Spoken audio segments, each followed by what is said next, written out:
have us a wedding, so why don't we get a seat?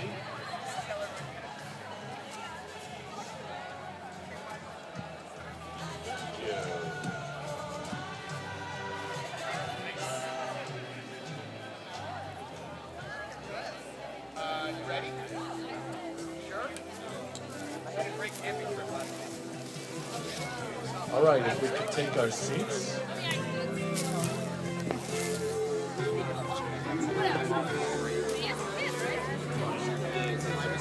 Oh no. Oh no.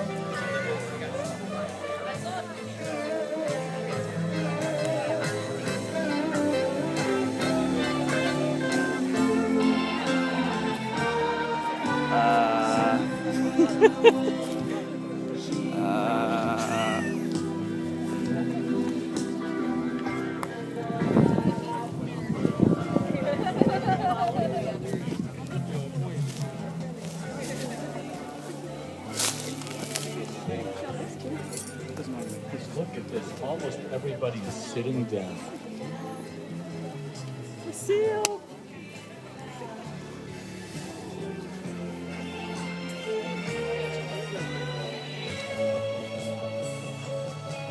All right, who's ready to have a wedding?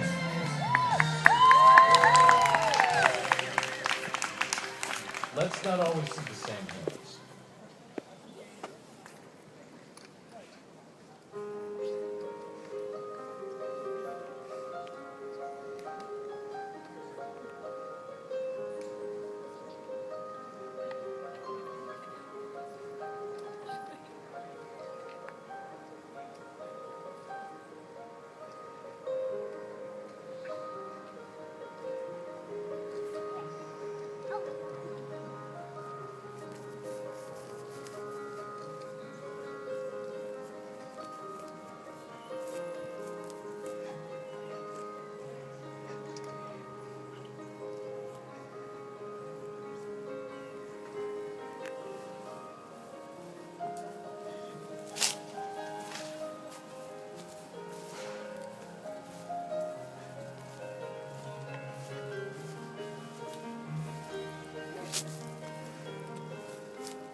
Well done. Thank you.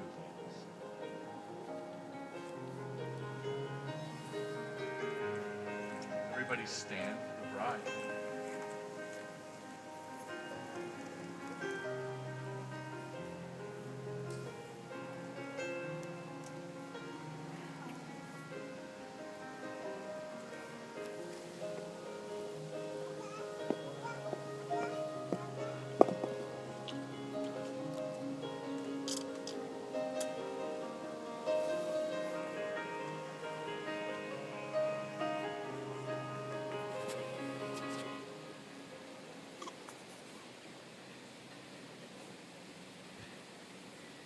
Good afternoon. Gathered here to join this man, Christopher Thomas Flygar, and this woman, Carolyn Grace Chung. Please be seated. Sorry. Get very excited when people stand before me. Some of you I know, many of you I do not know. My name is Dan Schwartz, and I'm honored to be asked to officiate at this wedding today. For 20 years, 25 years, I was close friends and law partner, and loved a man, Tom Flygar, Chris's father. We know how much he is sorely missed here today.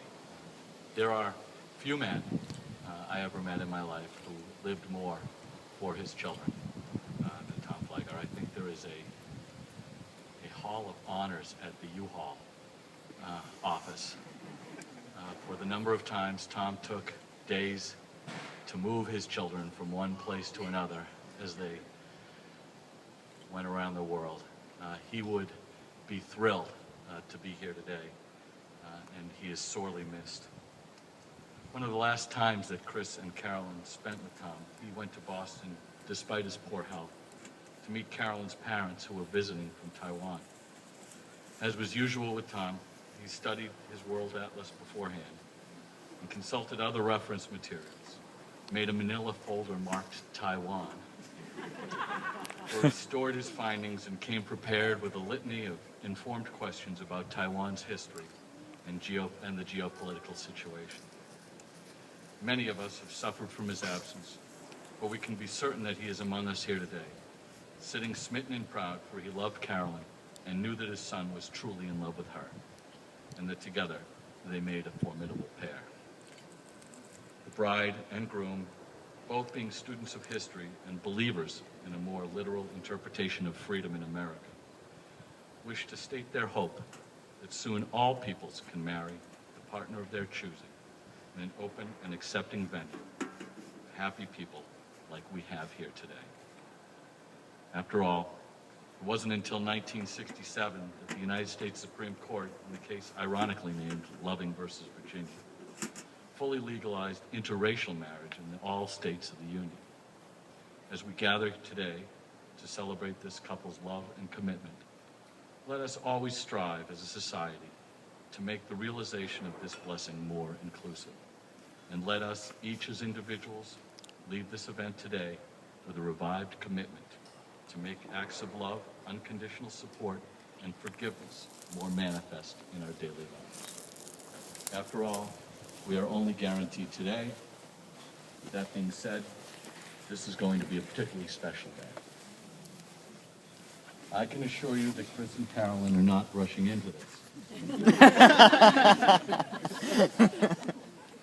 After 15 years of sharing their lives together, they've chosen today to make the final step here and now, in front of the most important people in their lives. Their commitment is real, vibrant, and time-tested. In talking with them in preparation for this ceremony, it became clear that Chris and Carolyn were less interested in a long ceremony, and you hearing from me, discussing the meaning of love and marriage, and were more committed to making these conceptions real and tangible in their relationship through time and trial. This couple is decidedly less talk, more rock. So let's get down to business. Do you, Christopher, take Carolyn to be your wife, to live together in matrimony, to love, respect, comfort her, and keep her in sickness and in health for as long as you both shall live? I do. Had a baby. Do you, Carolyn, take Christopher to be your husband, to live together in matrimony, in love, respect, and comfort him and keep him in sickness and in health, so long as you both shall live? If any persons here present know of any lawful reason why this man and this woman should not be